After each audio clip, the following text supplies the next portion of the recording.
18e épisode, Histoire de la photo. On est parti de comment est-ce qu'elle a été créée, de comment elle s'est diffusée dans les années 1820. On est aujourd'hui dans les années 1920. 100 ans se sont passés, c'est énorme.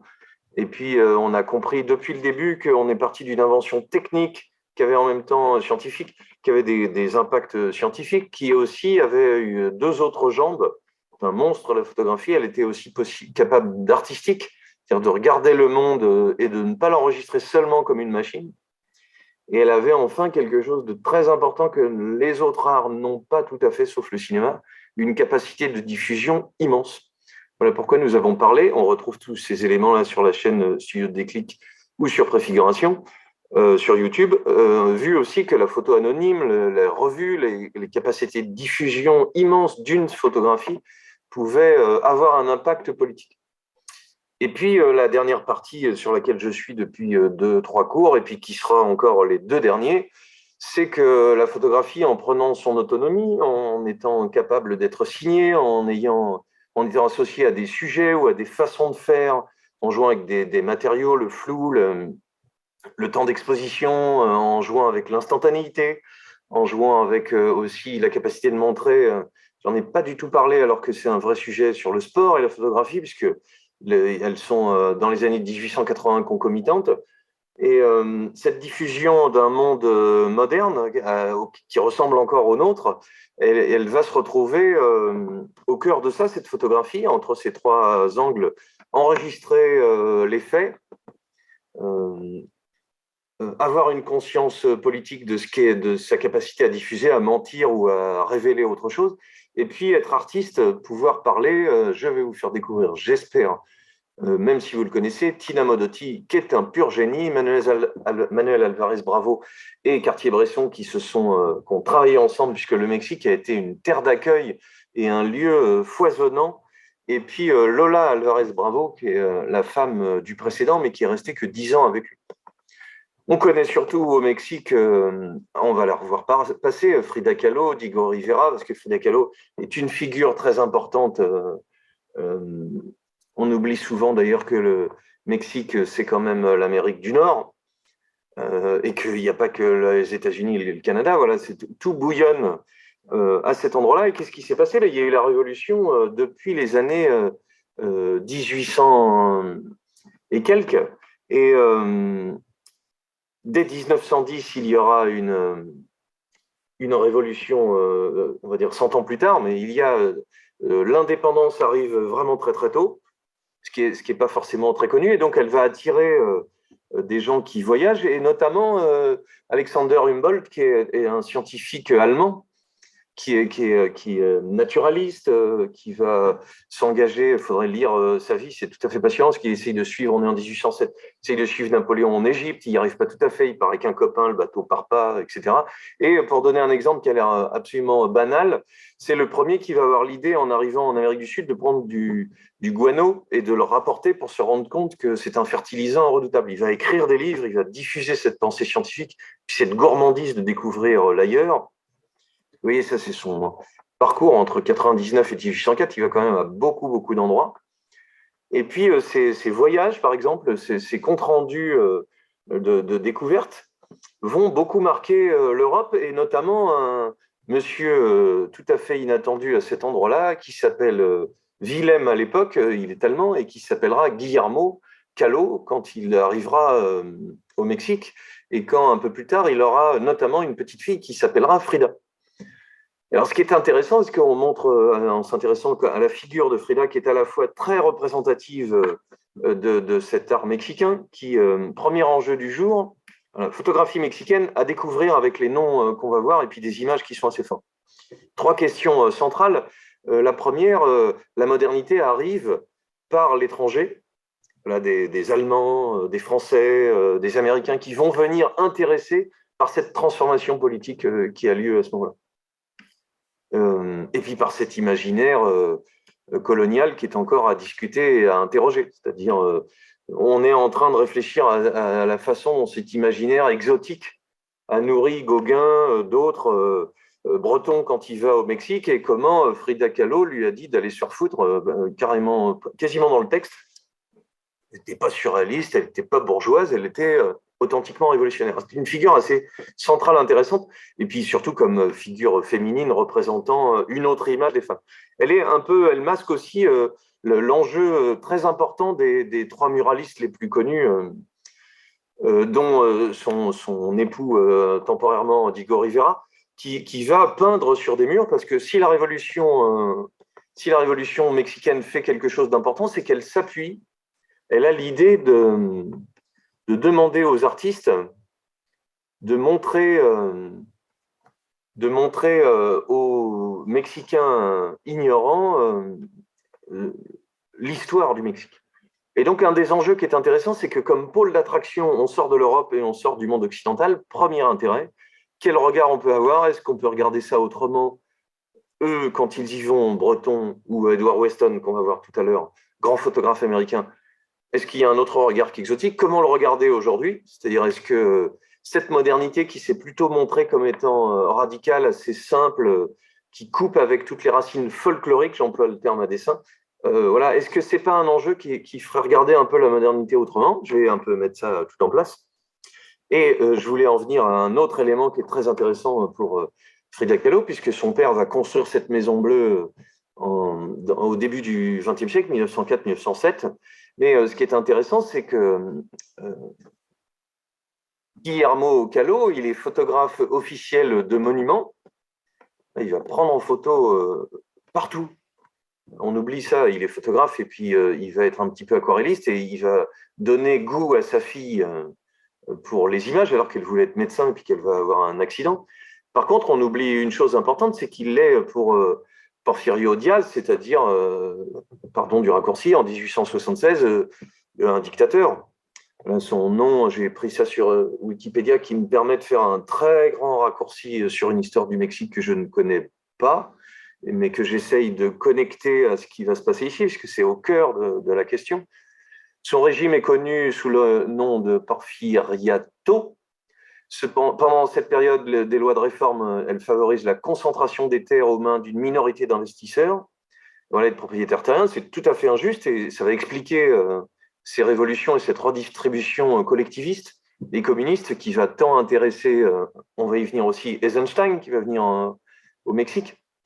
En 1911, 97% des paysans ne possèdent aucune terre. Voilà, on est vraiment dans un pays qui est contrôlé par une oligarchie qui a du pouvoir, de l'argent, qui est dépendante totalement des États-Unis, qui affame sa population. Voilà, de nombreux habitants des campagnes sont contraints à un travail pénible, mal rémunéré dans les haciendas. Des groupes indigènes se montrent particulièrement rebelles et imperméables au changement économique et à la spoliation de leurs terres, qui étaient en plus en marge de la nation mexicaine, parce qu'il y a tout un récit qui se construit, et les meneurs les plus actifs sont contraints aux travaux forcés. C'était une histoire politique qui est vraiment très intéressante. Pour faire court, on a une indépendance dès le début du 19e siècle, une dictature qui s'impose, une fin et la ruine pour le père de Frida Kahlo, qui sera complètement démuni de ce travail et de revenus. Alors, vous voyez, on dépolitise notre histoire de l'art parce qu'on ne voit pas à quel point le travail de Frida Kahlo est nourri par ça et en même temps par cette espèce de perte de la bourgeoisie. Voilà, la fin, c'est 1910, la révolution mexicaine, et des écrivains, artistes viennent au Mexique pour faire partie de cette révolution. Vous reconnaissez Pancho Villa, tout cet imaginaire qui va se faire autour de ça. Et puis, par exemple, dès 1912, c'est très important, un hebdomadaire qui s'appelle La Prensa, qui va être publié à Los Angeles, mais en espagnol, et qui va diffuser toutes les œuvres artistiques, toutes les informations de littérateurs, de photos, de cinéma aussi qui va se faire, pour suivre la révolution mexicaine. Tout cet appétit de révolution va venir de là. Et puis en 1917, ça nous fera 4 dates pour commencer. 10, la révolution, 12, cette revue, la Prensa, et puis la constitution mexicaine en 17 prévoit une réforme de l'éducation qui dépend de la capacité de l'art à remédier à l'analphabétisme dans les milieux défavorisés. Une vraie intention. Voilà, les artistes, c'est bien joli, mais vous peignez sur les murs, vous racontez notre histoire, celle qui est en train de se faire. Vous ne faites pas des petites fleurs. En 1910, on est en pleine révolution de l'abstraction, pour faire court, du cubisme des mouvements qui ont l'air quand même l'air en Europe moins politisés. Et Diego Rivera va se retrouver dans les années 10-20. Il y a son portrait merveilleux par Modigliani. Voilà, il côtoie tous ces gens-là qu'il trouve lui aussi d'affreux bourgeois en quête de frissons révolutionnaires, pas du tout la vraie révolution de la transformation. Dernière date, en 1922, les peintres sont sollicités par le gouvernement pour orner les lieux publics de fresques murales à la gloire de l'histoire et de la culture mexicaine. Ils sont considérés comme politiquement radicaux. C'est un vrai enjeu au travers de la difficulté à connaître leurs œuvres puisque ce sont sur les murs, il faut aller au Mexique pour les voir.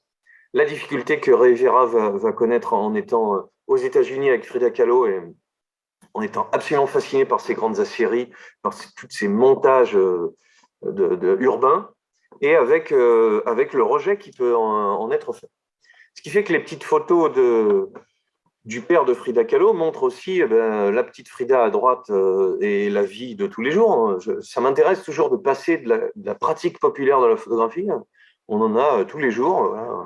Elle sert à ça et elle est souvent dans les livres d'art montrés dans la partie enfance, biographie, mais finalement, il y a un imaginaire qui se fabrique quand tu as les propres images de toi. Et Frida, c'est quand même pas une petite chose. C'est plus d'un tiers de son œuvre qui sont des autoportraits. La voici, et c'est pas rien, dans les années 20, la seule habillée en garçon. Elle adore son père qui va mourir assez tôt.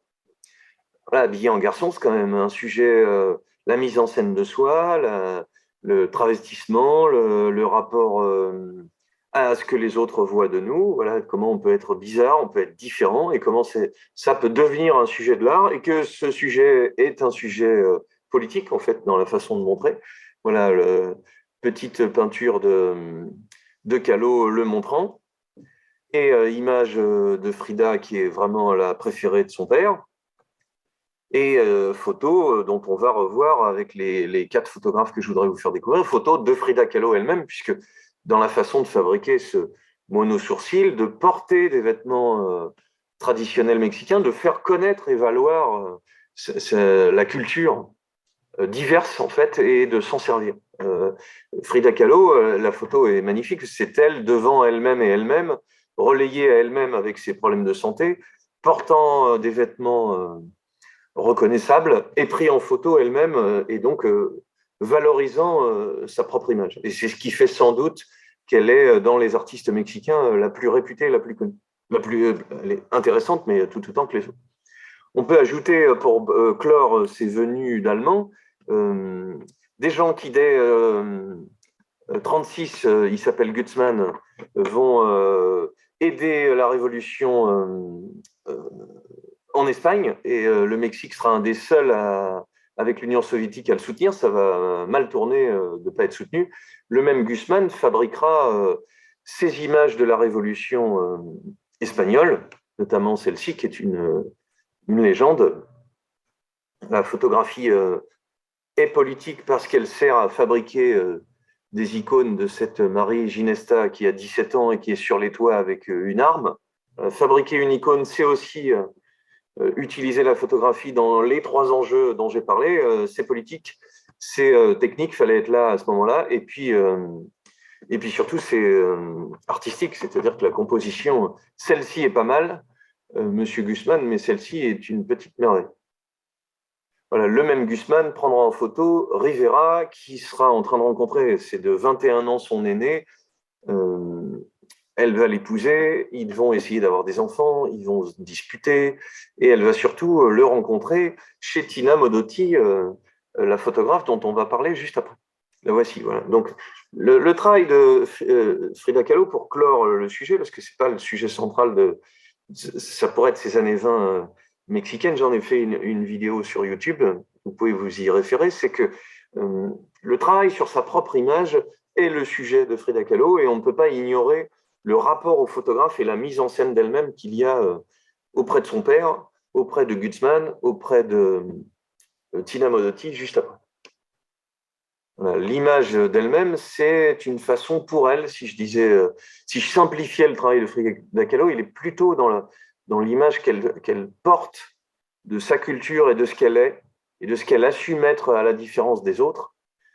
plutôt que dans des peintures directement politiques. Mais c'est comme ça qu'on l'est tout autant. Voici, toujours par Gutzmann, on est en 46, on est bien plus tard. Ce n'est pas qu'une histoire d'amour entre les deux. Ce serait mignon, mais ce n'est pas suffisant. Cette petite introduction me permet un deuxième élément révolutionnaire, parce que c'est quand même très très important, c'est la place que cette révolution mexicaine prend dans l'imaginaire des photographes, mais aussi de tous les artistes dans le monde. Alors, on a Edward Weston qui va venir au début des années 20 avec Tina Modotti, dont je vais parler juste après. Ils sont amoureux du Mexique, mais on verra justement que Weston le montre assez lointainement, presque comme un effet visuel graphique, alors que Tina Modotti va s'en servir pour montrer la pauvreté, pour montrer la simplicité. Alors l'enjeu qui m'intéresse, je dis, 1 et 3, il est redoutable, hein. C'est-à-dire le pôle d'attraction de l'étrange, de l'étranger, de la révolution, sa séduction, il est au cœur du projet moderne. Et pourtant, on n'a pas tellement l'idée, il suffit de prendre une grande histoire de l'art pour voir que le Mexique représente un petit morceau, peut-être un tableau quand c'est une grande histoire de l'art. Pourquoi il n'est pas dans le cercle central c'est très compliqué cette question, et je dirais une seule chose, il y a un enjeu de rapport au folklore, je crois, qui est une vraie question compliquée et passionnante, c'est-à-dire on sait aujourd'hui, parce on commence à avoir un regard un peu plus distant, pas facile, hein, parce qu'il y a un enjeu politique fort avec les pays que la France, l'Europe, l'Occident a colonisés, à voir que cet exotisme était une façon de rabaisser ce qu'on regardait, une source d'inspiration chez Picasso, par exemple, mais sans discernement, c'est-à-dire sans savoir à quelle Afrique appartenaient les masques, sans mépris, mais sans connaissance. Donc quelque chose qu'on va qualifier d'ascendant. Quand les artistes allemands, américains, français viennent au Mexique, et ici russes, Eisenstein, ils vont s'appuyer sur le travail d'un photographe, directeur de la photo, qui est une petite merveille, enfin, absolument génial, disons-le, Gabriel Figueroa. Directeur de la photo pour des films. Eisenstein vient attiré par cette révolution mexicaine et bientôt plus en capacité de pouvoir en URSS le continuer, parce que la frénésie que j'ai décrite, j'ai aussi décrit qu'hélas avec Staline, elle allait bien s'arrêter vite. La révolution a ses revers et elle s'appuie sur la culture à un moment donné pour se diffuser, pour donner une image, peut-être une imagerie romantique même, c'est peut-être son péché mignon et sa difficulté, mais elle s'appuie aussi sur des gens qui sont à l'ouvrage pour les aider. Ça, ce sont des images du Viva Mexico. Alors, un film qui a une histoire invraisemblable, un financement qui s'est fait pour Eisenstein avec des bobines entières qui ont été tournées et puis jamais montrées parce qu'il n'a pas fait la deuxième partie. Il s'est fâché avec le producteur, on ne sait pas pourquoi. Ça a été monté finalement en 1979, alors que ça a été tourné en 1932, hein, c'est-à-dire montrer la révolution en cours, en train de se faire, avec des images de ce type qui sont invraisemblablement puissantes. On dit souvent, et je ne voudrais pas m'y attarder parce que j'en suis bien incapable, qu'il y a le rapport à la mort, le rapport à la religion, le rapport justement à la nature, qui est particulier au Mexique. Je vais vous dire ça simplement, je ne vais pas en présenter justement moi-même une version exotique, je n'en sais rien, mais en effet, on peut comprendre que André Breton va être tout à fait impressionné par cette capacité, et là l'image nous le montre, hein, de mettre la mort au premier plan, de s'intéresser à une vision dramatique du temps et de l'histoire, d'être capable d'aller puiser, c'était ça qui m'intéressait, mis à part cette révolution qui est finalement un peu attirante et puis mise de côté dans les grands récits de la modernité, donc question ouverte, comment la modernité peut regarder des choses qui ne sont pas son grand récit. Il faut la déconstruire, c'est le grand terme qui est utile quand même. Le second qui m'intéresse, c'est ce rapport au folklore, c'est-à-dire, je garde ce terme péjoratif exprès parce qu'il peut y avoir quelque chose de surjoué pour nous, de dramatique, de dramatisation, dans les sentiments, dans la façon de montrer.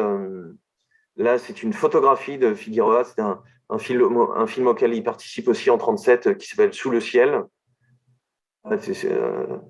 Et puis, voilà, la façon dont on peut comprendre la mise en scène du monde. Vous voyez comme la photographie est devenue adulte quand on commence à parler d'elle comme ça. Hein. Qu'est-ce que signifie ce qu'on voit? Qu'est-ce que signifie ce qui est autour de nous? Un John Ford pour lequel Dieu est mort, 47, pour lequel Figueroa va être encore directeur de la photo. Et une photo qui est remarquable. Voilà, les catégories de l'art sont en train d'exploser. La photo est devenue d'avant-garde, puisque est-ce que des images extraites d'un film sont des photos? Oui. Est-ce qu'on a l'idée de les montrer comme un photographe? Pas évident, parce que art du mouvement, voilà, capacité des artistes à passer de l'un à l'autre, d'une capture fixe à une aide à la lumière, au cadrage pour un tournage. Ici, c'est Buñuel, on est en 1950. Je déroule parce que Figueroa, c'est vraiment un photographe génial, en fait. Si vous avez l'occasion de voir ça, c'est pas de tout repos, Los Olvidados. C'est quand même plutôt dur, ce que vivent les protagonistes, mais on revient à mon point de départ. Voilà, on est en train de faire la révolution, on est en train de montrer de la pauvreté, on est en train de la dénoncer, on est en train de montrer la fierté d'un peuple qui se bat, en fait, et donc la photo est là pour montrer ça. Et c'est justement cette ambiguïté entre une photo qui serait que de forme, que belle, que de lumière, presque abstraite, si je reprends mes années 10, et une photo qui serait engagée, qui raconterait quelque chose. Sans doute, ce sont les deux pôles de cette modernité, c'est-à-dire trop d'images noyées. En fait, on va le voir avec Edward Weston. Voilà Figueroa en action. Trop d'images noyées dans du beau, dans de l'esthétique. C'est vraiment au cœur du travail de Weston. Les premières photos d'Edward Weston, quand il tombe amoureux de...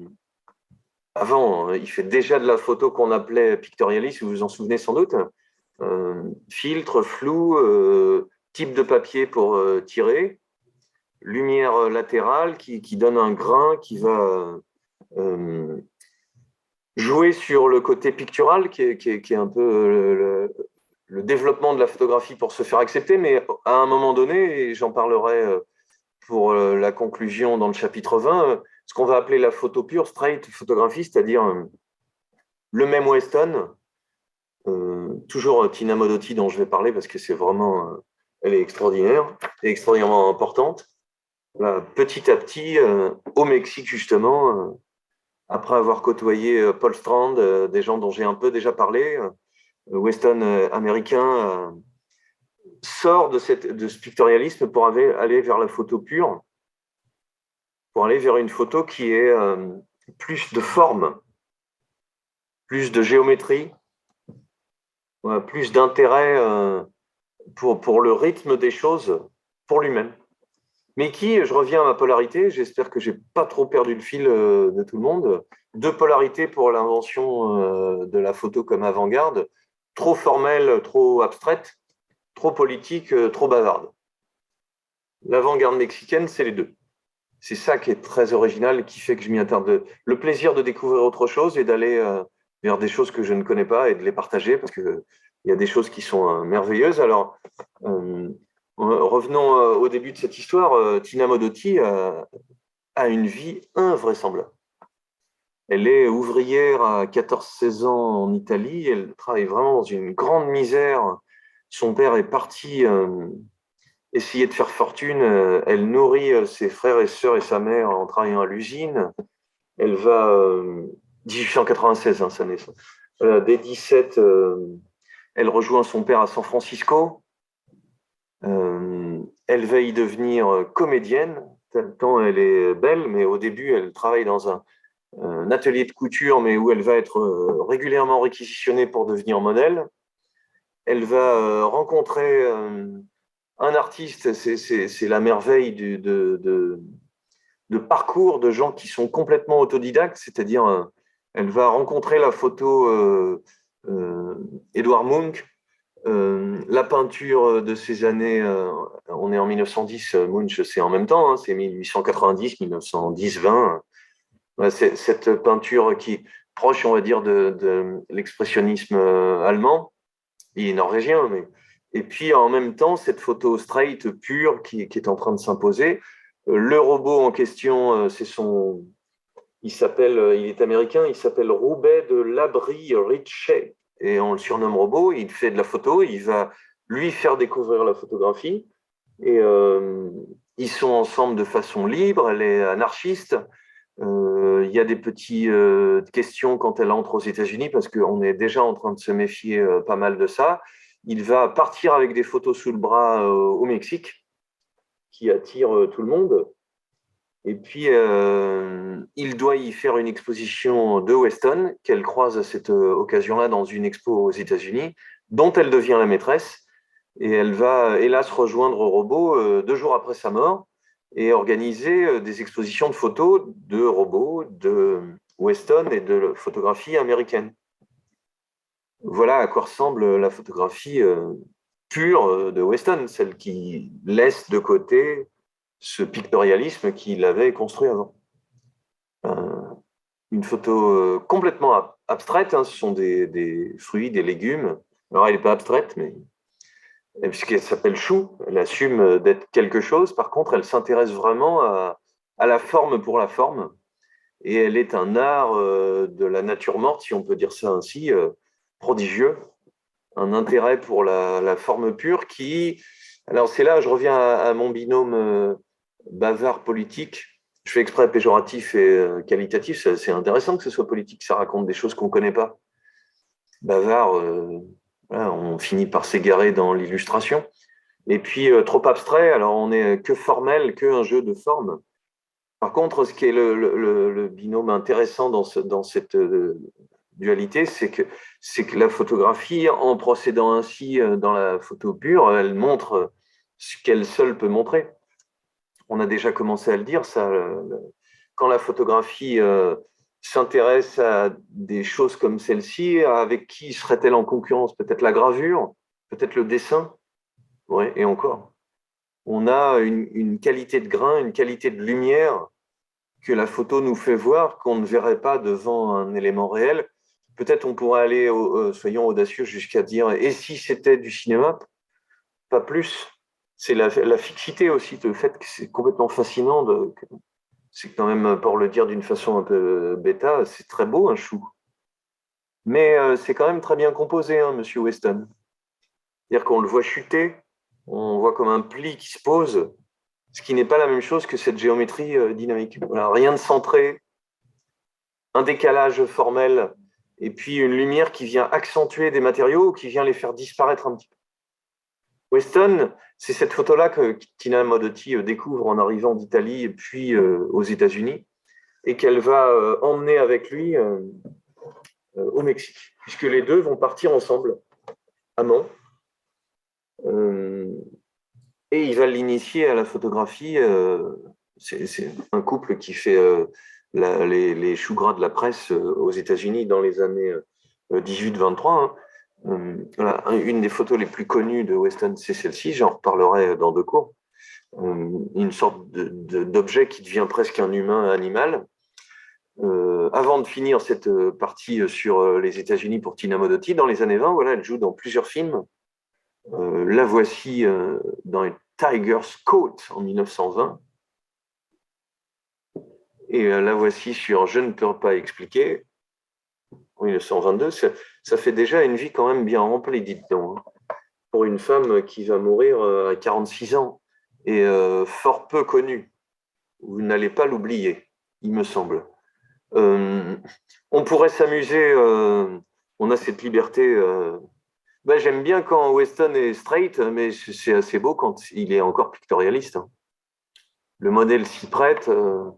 Moi qui donne des cours de peinture et qui la pratique, ça pousserait à la peinture quand même.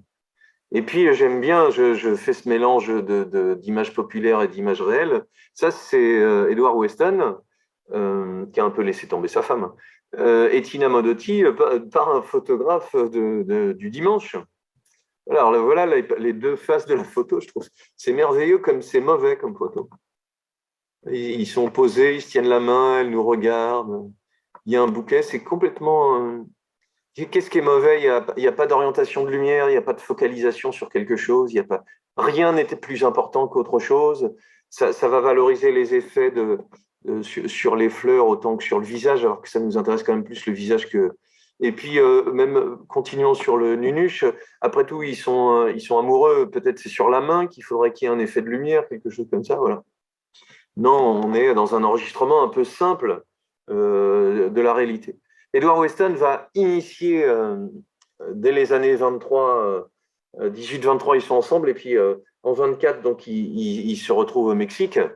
Euh, il va être très, très amoureux d'elle, et ils vont avoir une vie sexuelle très variée. Et puis ils vont inviter des gens dans leur maison. Et puis il suffirait de dire ça pour comprendre à quel point Tina Modotti est importante. C'est elle qui fait rencontrer Rivera et Frida Kahlo. Elle est très amie avec Frida Kahlo. C'est une femme qui est vraiment extraordinairement euh, géniale à découvrir. Vous voyez, il est très très passionné par son corps et ses formes. Il va jouer avec cette espèce de forme et de formalisme. Et c'est ça qui m'intéressait de différencier. C'est que, vous allez le voir tout de suite, je peux le dire d'une façon très radicale, Tina Modotti apprend la photo d'Edward Weston. C'est un passeur. Elle va faire des choses qui font penser à Edward Weston, c'est-à-dire des choses formelles. On a des jeux de rythme qui ne s'intéressent au Mexique finalement que pour des questions formelles, un peu à distance sans le connaître de trop. Eh bien, pas chez Tina Modotti.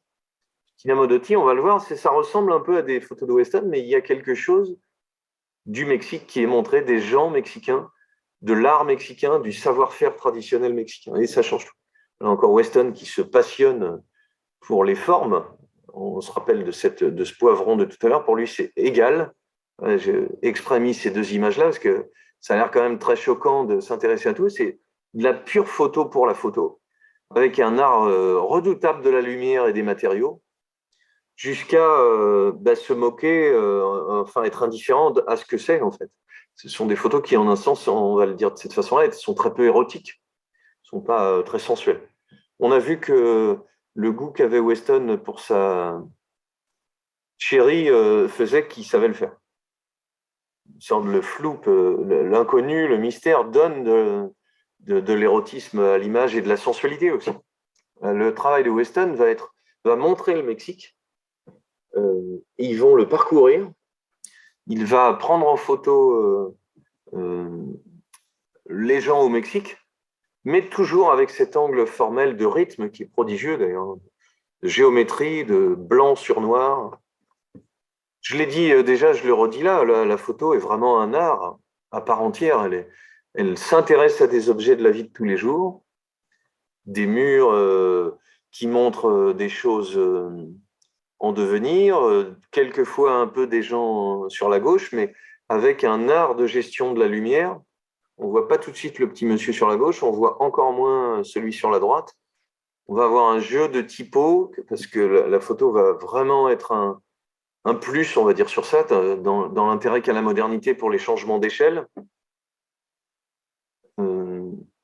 Et donc, on ne peut pas tout à fait dire que Weston se désintéresse des Mexicains. Il y en a. Vous voyez, la langue, publicité, image, savoir-faire. Là, on est sur le plafond d'une église à Santiago, à Tupataro. On est en 1926.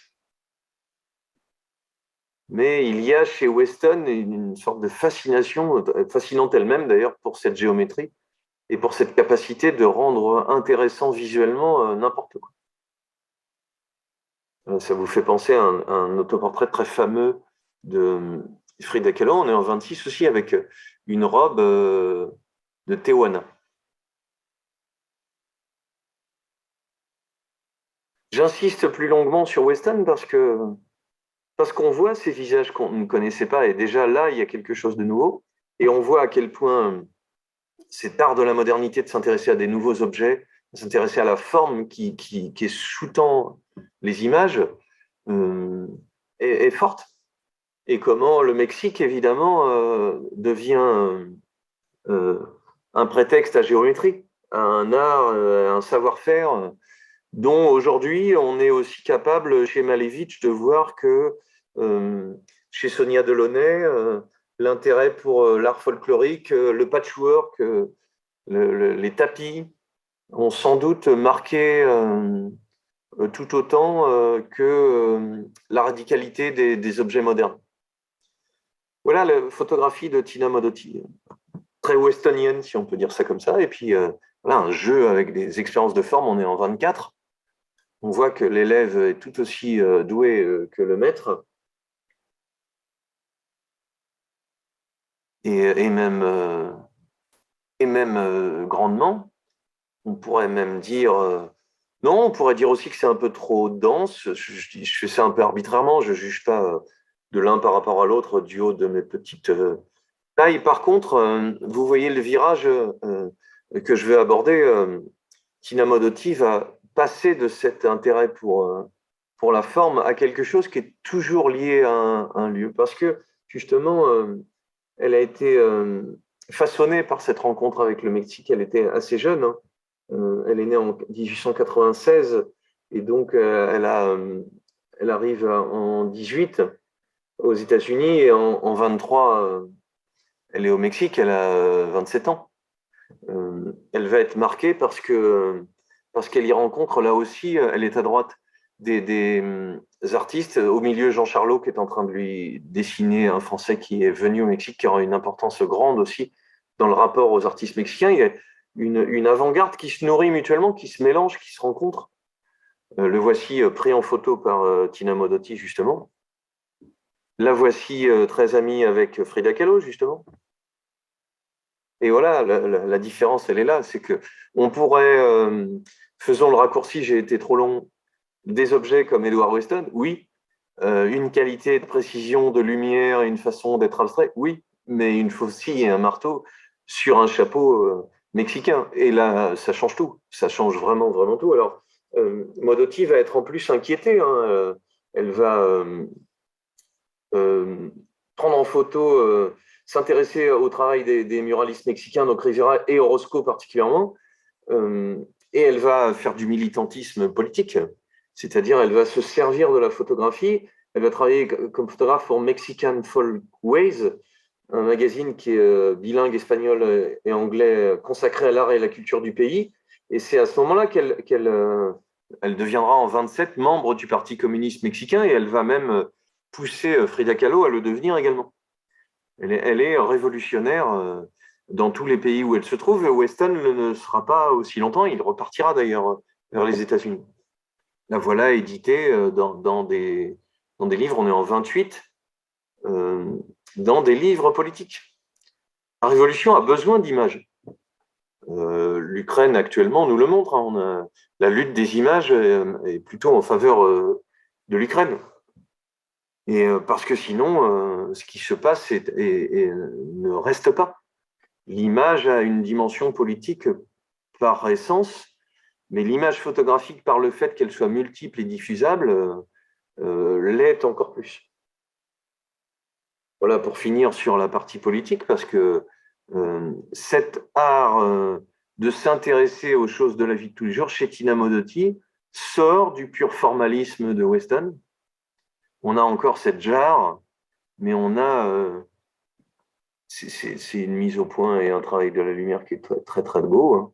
À la fois ces coulures, à la fois cette matière sur le bras comme sur la peau de la jarre, et puis cette force du travail qui est en train de se montrer, de montrer les gens qu'on voit peu, dont on n'a pas d'image et qui ne sont pas juste des jolis étrangers perdus, mais qui sont des révolutionnaires en train de manifester. En 1926,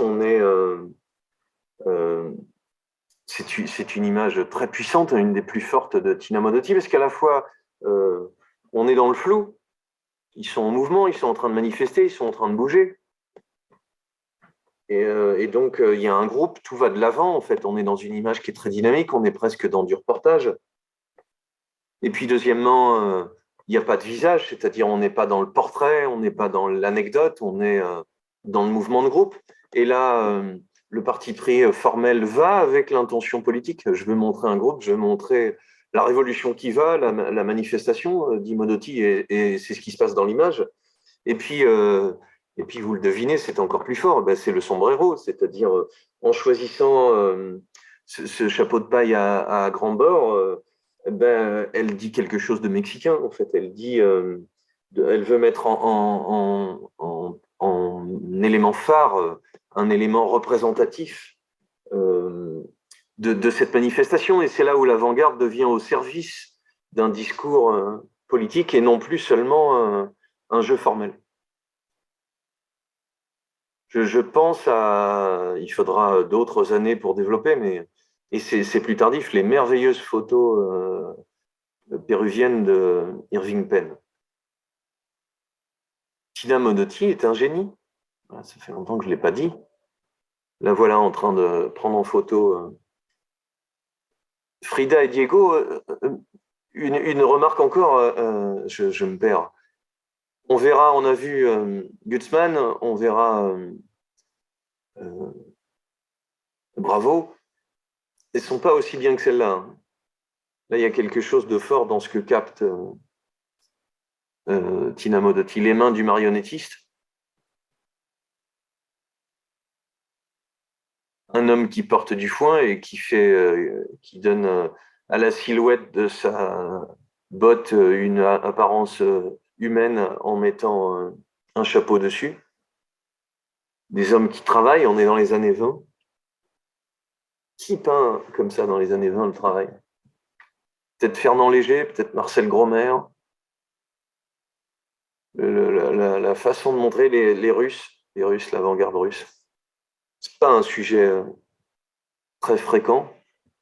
Avec le dosage dont j'ai parlé, hein, forme, récit, faut pas que ça ait l'air trop beau non plus. Hein.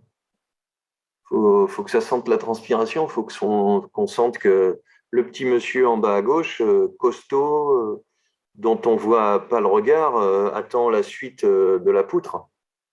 Et ils sont nombreux à attendre. Il y a quelque chose de très beau visuellement, de ce fond uni, de cette croix presque que fait le personnage sous le poids qui n'a pas l'air très lourd. Mais le gant, le bras le font ressortir. Hein. Mais surtout, il n'est pas seul, en fait. Il y a quelque chose qui s'enchaîne et qui va de l'avant. Voilà. Tina Modotti montre l'art mexicain de l'ornement, du bijou, du tissu. Et par un travail sur les mains, donc, qui reviennent assez souvent dans son travail, elle montre la beauté des humains et l'impact du travail sur eux. Lisez ne serait-ce que la page Wikipédia sur sa vie, elle va être expulsée du Mexique. Une tentative de meurtre et pas dedans, elle se retrouve ailleurs. Elle croise un ami sur un bateau pour Moscou, elle ne veut pas y aller, elle y repart.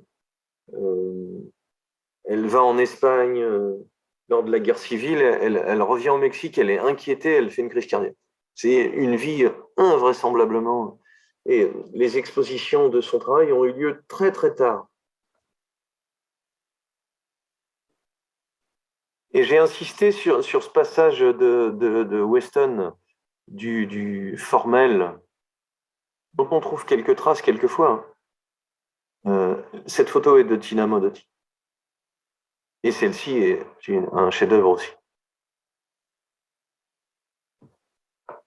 Du formel au géométrique, parce qu'il me semble plus fort de comprendre ainsi la bascule. Il me reste à vous montrer deux photographes ennemis. Figueroa avec le cinéma et j'ai dit que Buñuel était venu au Mexique. Il y a une période mexicaine de Buñuel, Eisenstein. Et très étonnant, un film de Peter Greenaway sur Eisenstein au Mexique. Il y a quelque chose à découvrir. Manuel Alvarez Bravo, la transition est simple, il apprend la photo avec Edward Weston et Tina Modotti. La transmission se fait ainsi.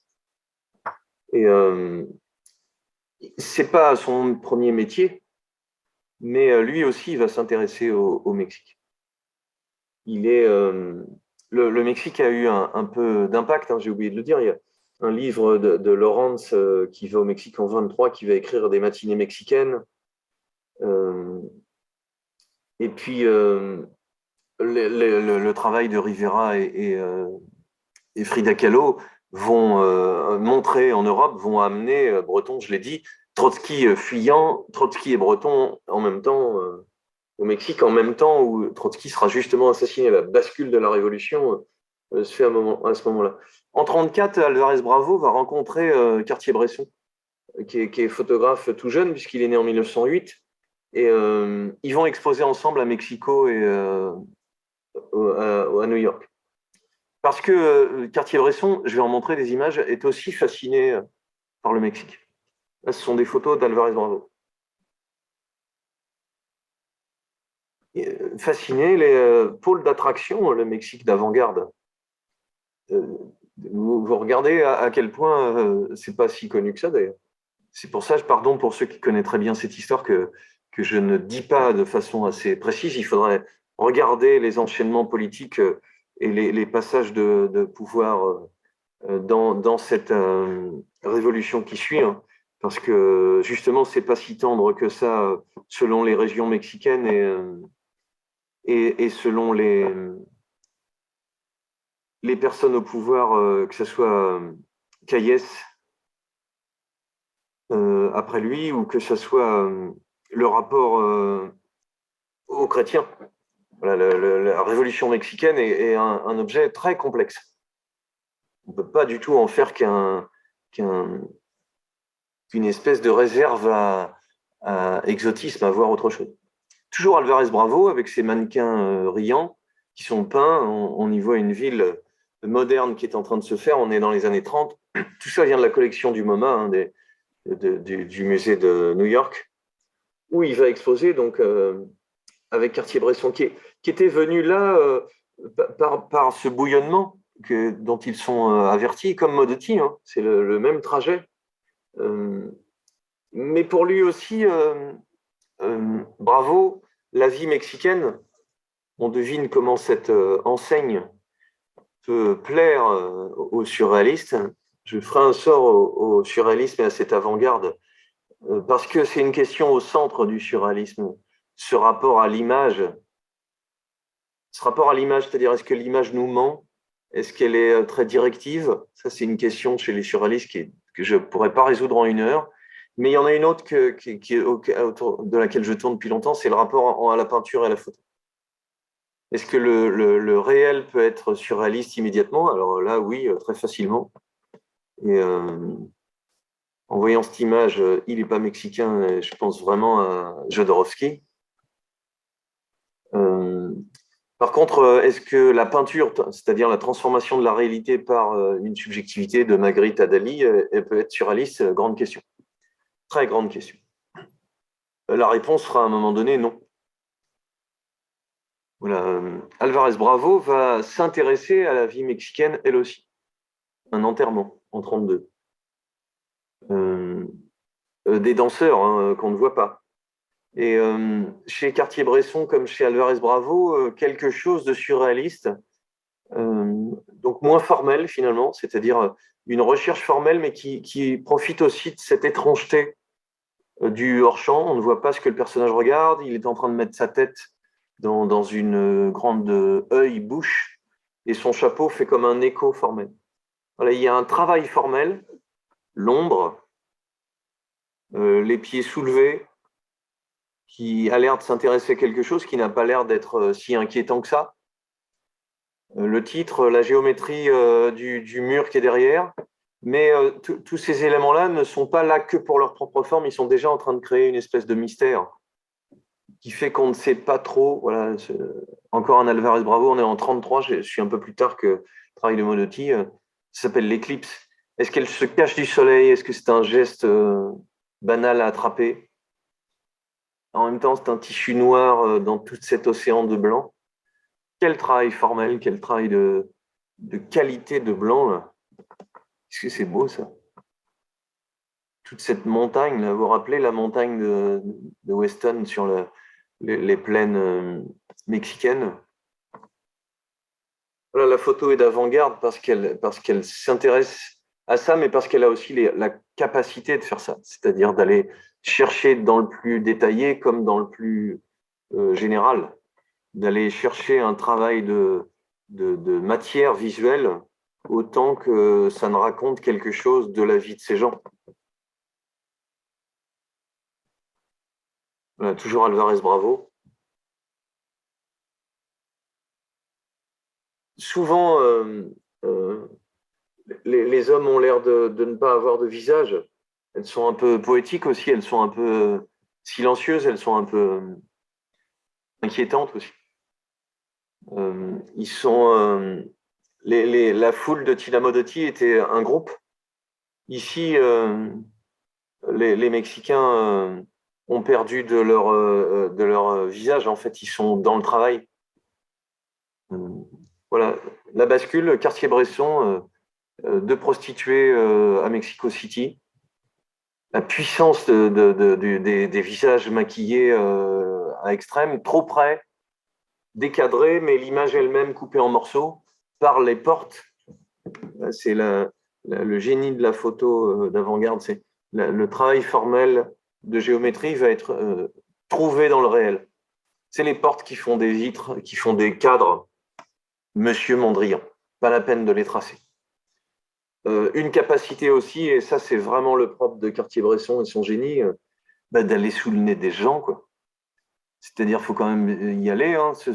Tu les gênes, tu les déranges, et là, il faut que ça soit net, il faut que ça soit au point, mais il faut aussi être dans le chou des gens, quoi, dans le chou du réel, et ça peut être vu comme quelque chose d'un peu indécent que de le montrer, mais c'est aussi une façon d'amener la photo à un endroit où aucun art n'allait, dans l'intime.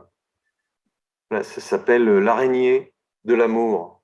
C'est à la fois sensuel, d'où ce flou ajoute au mouvement des amants, et en même temps, c'est un peu indécent. Regardez, on ne sait pas s'ils sont au courant. Est-ce qu'ils ont parfois été avertis? La photo peut aller chercher quelque chose qui n'était pas pour elle.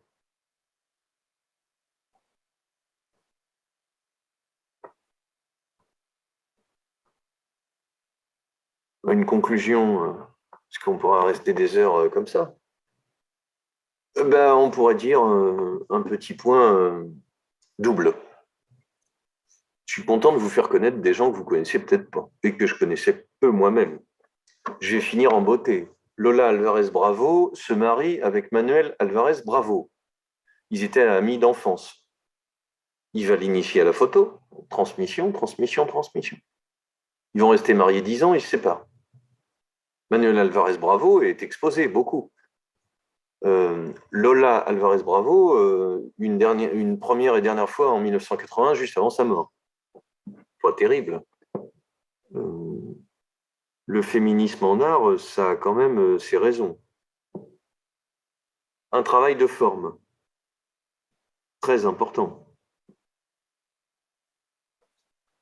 Un travail de photomontage chez Lola Alvarez Bravo, qui est une merveille de redécoupage. Vous vous souvenez que les années 20 dadaïstes, allemandes, russes, avaient joué de ça, on en était un peu sorti.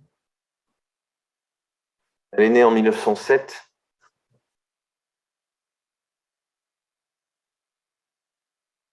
Voilà un autoportrait. Là, je cherchais l'info. Une expo rétrospective en 1980 à Mexico. En 1992, pardon. Elle tombe dans l'oubli en 80 et elle meurt en 93. Je suis content de vous faire découvrir ça. Son travail, la force du Mexique, c'est le contexte politique, la force d'attraction d'un choix politique de valoriser l'art. Et vous savez sans doute que le travail en très grand format de Diego Rivera et des muralistes mexicains vont nourrir les grands formats de Jackson Pollock des années 40 puis 50. Le pôle d'attraction et de diffusion ne se passe pas tout à fait là où on le croyait.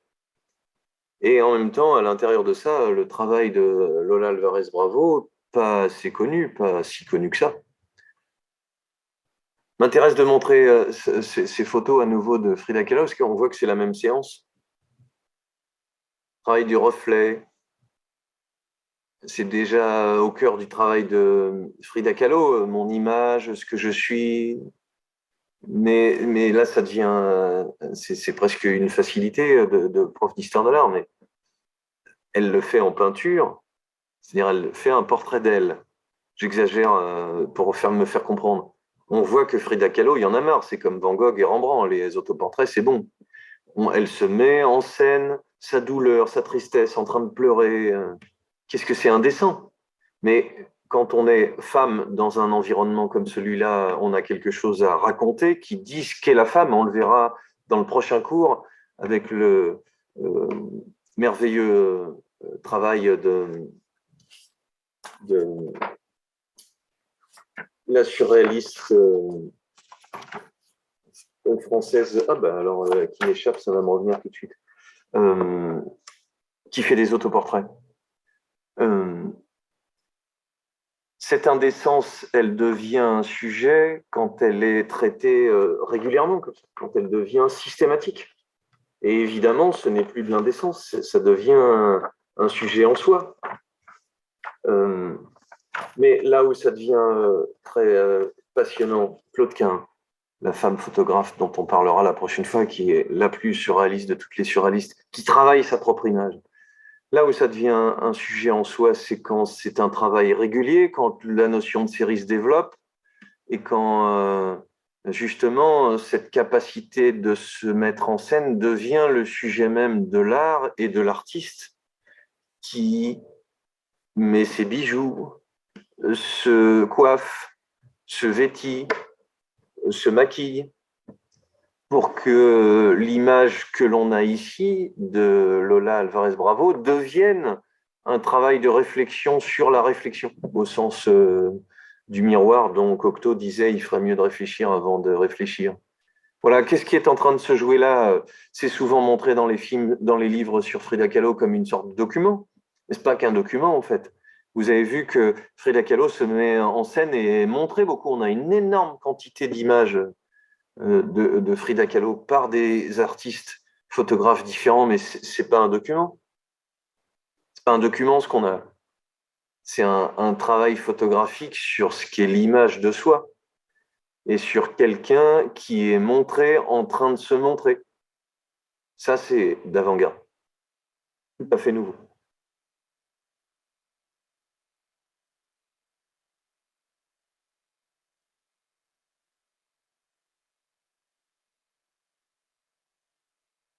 À la prochaine fois.